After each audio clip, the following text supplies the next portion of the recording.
Moldova recently held elections for mayor of its capital city. A few weeks before, a video was posted to social media. It appeared to show a news broadcast in Arabic from Al Jazeera. According to the Moldovan subtitles, one of the candidates for mayor wanted to lease the capital to the Prince of Abu Dhabi for 50 years. Those subtitles, it turned out, didn't in any way match what was actually in Arabic. The video itself was also manipulated to match the bogus translation. It was eventually debunked, but even this simplistic fake was shared over 500,000 times in a country with a population of less than 4 million. Our civilization is built upon our ability to distinguish fact from fiction. Think about it. What would happen to our communities, our businesses, our governments, if we can't trust what we read, hear, or see?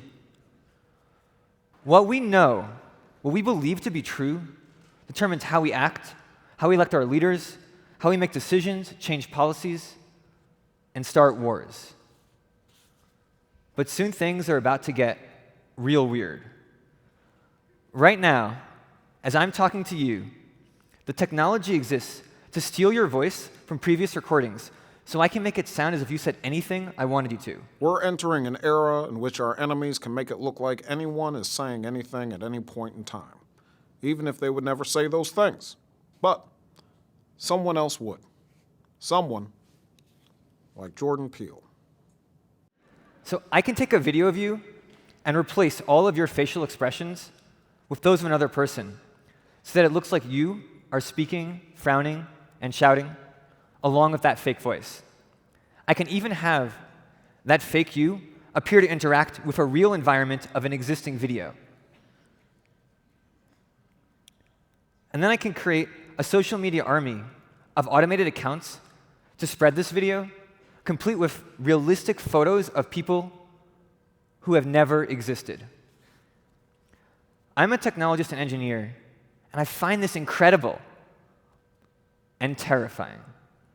Welcome to the world of AI-assisted audio and video manipulation, to the world of what is now called deep fakes. All of this was possible before, with skilled actors and enormous production budgets, but it could soon be as easy as downloading an app. So I got my first degree from MIT in 2009, and even before then, I've been wrestling with techno-social demons, sort of walking this fine line between loving new tech and curiosity about its negative impacts. And in May 2016, this became all-consuming. I connected some dots that deeply concerned me. It seemed that the extent of online misinformation was not only growing, but that all the incentives were aligned to make this a much, much bigger problem very quickly. I felt like I was watching an epidemic, except no hospitals were even aware of the problem, not to mention actually trying to slow the outbreak. I decided I couldn't live with myself if I didn't at least try to get Facebook and friends to address this growing threat. I dropped my technology consulting work, found allies, and focused on this. Over 2 years later, and companies are finally taking these problems seriously, but the epidemic of misinformation is evolving into an even more dangerous strain. Consider for a moment how someone might use deepfakes for money or mayhem. We can use recent history as a guide, and I don't just mean the US 2016 election. There were 9 lynchings in Indonesia shortly after a rumor spread online about kidnappers. False Facebook posts tore apart Muslim and Hindu communities in Sri Lanka and enabled ethnic cleansing in Myanmar. How much worse could it be when a provocateur can easily create video proof that a rumor is true? Or will criminals walk free because they can claim that a real video was manipulated? What happens when a significant chunk of the population just doesn't trust anything because anything important can be believably faked? It's not the one-off fakes that we should worry about the most. It's the way this technology is a threat multiplier. It can increase the overall level of outrage, hatred, and violence in a world full of powder kegs just waiting for a spark. And at the same time, this tech weakens our ability to contain any explosion. When people can't discern reality, it's hard to govern, to use diplomacy. Whether you're concerned about climate change or pandemics, Skynet or drug lords, you know that countries need to work together to address global challenges. But how can we work together if we can't trust anything? Okay, by now, I've probably perhaps terrified you. I'm sorry about that. You need to know. But our market for reality could fail. Dystopia isn't fully inevitable, though. We can still prevent the worst outcomes if we start now. But what can we do? The natural thing to do about fakery is to create detection systems. Unfortunately, in the long run, this may not work. The easier fakes are to detect, the faster it is to train an AI to make an even more convincing fake. Forgers are likely to win this battle in the end. That said, it is a very useful step for now. But even the best detection systems alone won't change the impact of a fake video. And some evidence suggests that the obvious idea of labeling fakes can backfire. So what's a more comprehensive way to think about this? Well, the goal here is not to stop all fakery. It's to prevent our institutions from crossing over that threshold into so much failure that they can't even function. To avoid tipping into infopocalypse.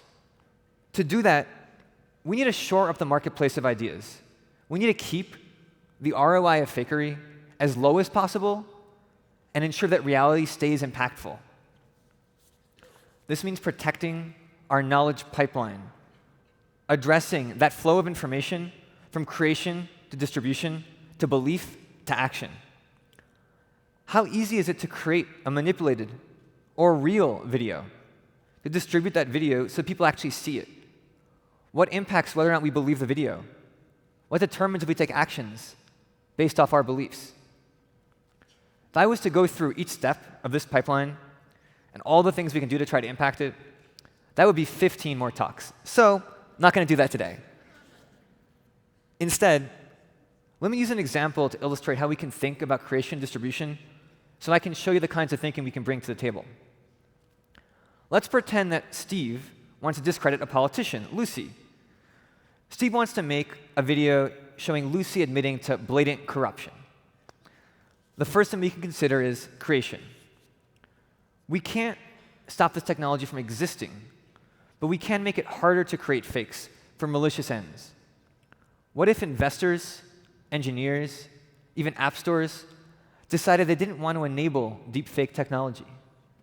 If it only took Steve a few taps to download and use an app to create that fake video of Lucy, he's far more likely to do it. Making it just a little harder to create a fake is not going to stop the Kremlin. It won't stop anyone with a computer who really wants to manipulate video. But it might help in Myanmar or any other country where most people just have phones. And even small obstacles to usage can have a significant impact on what people actually do. We also need to make it easier for a witness to film a real video of corruption and show that it's real. Camera and phone companies can help here. We may be able to make authenticity infrastructure that lets people prove where and when a recording was captured. But okay, now that our corruption video has been created, either fake or real, what determines who sees it? Distribution platforms. This means social networks, video uploading sites, messaging systems, recommendation engines, and all the ways that these sorts of things can be manipulated. This is all about the incentives, and right now, in our world, sensationalism is rewarded because it attracts attention. It makes money, manipulates beliefs, and it drives people to act. A convincing fake can be naturally viral. Wouldn't you click on a video of Trump or Clinton taking a bribe? A platform like YouTube shouldn't stop people from being curious. but it can try to ensure that it doesn't recommend sensationalism and forgery more than reality. And it can invest in systems to recognize and reward good actors over bad. This is also where that forgery detection and authenticity infrastructure I mentioned earlier can help, and more traditional journalism and fact-checking.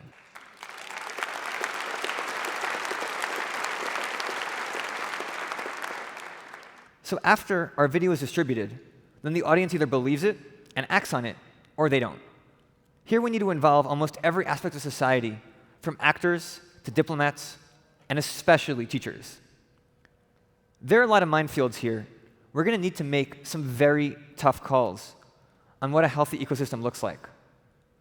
These proposals are far from perfect. Some may even be worse than the original problem.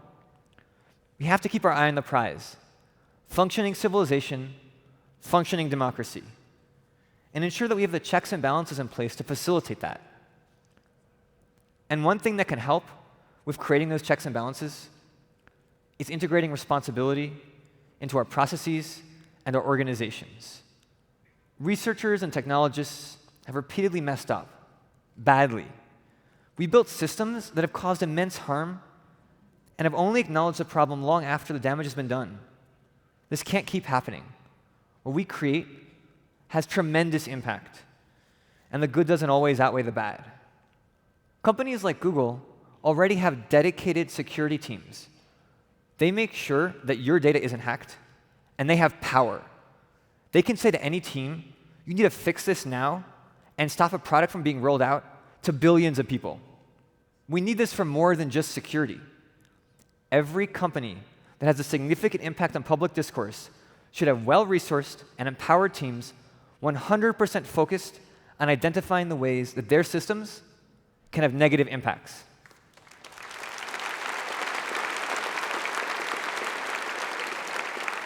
Individual product teams can also have impact advisory boards. The goal would be to involve external experts in different regions that could be consulted as a product changes and as the world changes. To answer that question, how might things go horribly wrong? We need similar support for responsibility in AI research. If we want companies and researchers to be responsible, we can't just hope that they're going to magically understand the complex consequences of new technology. We need to ensure that they have the incentives, the infrastructure, and the resources to make responsibility possible. I could go on, but look, got just one goal here today, and that's to tell you not to trust anything you see or hear. Just like my favorite news outlet, RT, question more. No, RT, as in Russia Today, a Russian propaganda channel? No, of course, that is not my goal. If we don't trust anything, the manipulators win. Democracy requires trust. As I give this talk, all of this AI technology is not out of the lab yet. It's far from perfect. We have some time. My real goal is to ensure that we prepare now, that we work to improve the ways that we distinguish what's real and what's not, that we create crucial new institutions, technology, and governance, that we make reality as easy, efficient, and incentivized as possible. Thank you.